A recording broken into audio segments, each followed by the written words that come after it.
আমাদের চলাফেরা, কথাবার্তা, লাইফস্টাইল দেখলে মনেই হয় না যে আমরা মরব। মনে হয় যে 1000 বছর রাজত্ব করতে আমরা এসেছি, কেউ আমাদেরকে থামাতে পারবে না, কোনদিন আমাদের মরণ হবে না। চিল্লায় বলেন ঠিক কিনা? এই দুনিয়াটা আসল জীবন না, আসল জীবন কবরের জীবন।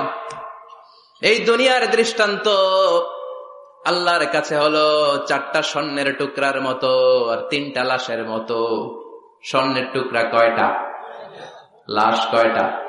বনি ইসরায়েলের জামানাতে 3 জন যুবক কর্মের সন্ধানে, কাজের সন্ধানে বেরিয়েছিল। হঠাৎ করে তারা এক গুপ্তধন পেয়ে যায়। গুপ্তধনে তারা পেয়েছে 4টা বড় বড় স্বর্ণের টুকরা। কয়টা? মহা খুশি, খুশিতে বাকবাকুম। চিন্তা করলে আমরা আজীবন খেয়ে পড়ে চলে যেতে পারবো, কিছুই করা লাগবে না। 3 জন মিলে স্বর্ণ নিয়ে বসে প্ল্যান করলো ভাগ বটোয়ারা করার আগে একজন বাজার থেকে রুটি কিনে নিয়ে আয়, আগে পেট ভরে খেয়ে নেই, তারপরে ভাগ বটোয়ারা। একজন রুটি আনতে গিয়েছে, ওই 2 জন ভাবতে শুরু করলো যেটারে রুটি আনতে পাঠাইছে ওইটারে যদি মাইরা দিতে পারি তাহলে ভাগাভাগির আর কোনো কাম নাই। স্বর্ণ কয়টা? তুই নিবি 2টা, আমি নিব 2টা। আর যে রুটি কিনতে গিয়েছে সে মনে মনে ভেবেছে রুটির মধ্যে বিষ মাখিয়ে নিয়ে যায়। কি মাখিয়ে নিয়ে যায়? ওই 2টা বিষ খাইয়া ঠুস সব। যেই চিন্তা ওই কাজ। রুটির মধ্যে বিষ মাখিয়ে নিয়ে এসেছে। 2 বন্ধু ওইটারে ধরে আঘাত করতে করতে দুনিয়া থেকে বিদায় করে দিয়েছে। এবার 2টা বলে এইটারে মারতে অনেক কষ্ট হয়েছে, আগে খাইয়া লই, এরপরে তুই 2টা, আমি 2টা। এবার বিষ মাখানো রুটি খেয়ে ওরাও শেষ। আহা, আল্লাহু আকবার। 4টা স্বর্ণের টুকরা পড়ে আছে, 3টা লাশ পড়ে আছে। হাযিহি মাসালু হায়াতিদ দুনিয়া। এটা দুনিয়ার জীবনের দৃষ্টান্ত। এজন্য মানুষের স্বভাব হলো আরো চাই, আরো চাই। বিশ্বনবী বললেন লাউ লিকুল্লি ইবনি আদামা ওয়াদিয়াম মিন যাহাব। আল্লাহ বনি আদমের সবাইকে যদি এক একটা স্বর্ণের পাহাড়ের মালিক বানিয়ে দেয়, আহাব্বা আন ইয়াকুনা লাহু ওয়াদিয়ান, সে চাইবে কেমন করে আরেকটা স্বর্ণের পাহাড়ের মালিক হওয়া যায়।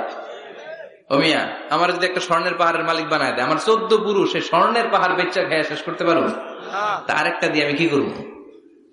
সবাইকে যদি এক একটা স্বর্ণের পাহাড়ের মালিক বানিয়ে দেয়া হয়, তারপরেও প্রত্যেকে চাইবে কেমন করে আরেকটা পাহাড়ের মালিক হওয়া যায়। কারণ ওই যে খাই খাই, আরো লাগবে, আরো লাগবে। কবরের মাটি ওর মুখে ঢোকার আগ পর্যন্ত ওর এই খাই খাই স্বভাবের বন্ধ হবে না। চিৎকার করে বলেন ঠিক কিনা? এজন্য আল্লাহ বললেন কবরে না ঢুকলে তোমাদের এই আকাঙ্ক্ষা থামবে না, লোভ লালসা বন্ধ হবে না। হাত্তা যুরতুমুল মাকাবির, কবরে তোমাদেরকে যেতেই হবে, মরতে তোমাদেরকে হবে। এই পৃথিবীতে কেউ থাকার জন্য আসে নাই, জোরে বলেন ঠিক কিনা? মরতেই হবে, যেতেই হবে, চলে যেতেই হবে। এজন্য বিশ্বনবী বলতেন আকসিরু যিকরা হাযিমিল লাযাত।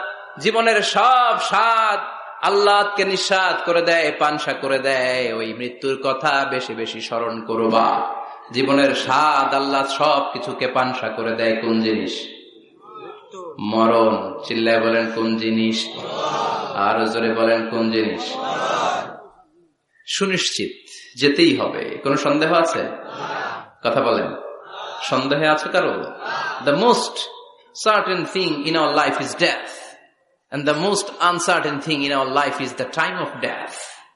আমাদের জীবনের সবচেয়ে সুনিশ্চিত বিষয় হচ্ছে আমাদের মরণ, মরতে হবে। কিন্তু সবচেয়ে অনিশ্চিত বিষয় হচ্ছে মরণের সময়। কখন মরবো এটা আমরা কেউ জানি না, কিন্তু মরবো যে এটা আমরা সবাই জানি। চিল্লায় বলেন ঠিক কিনা?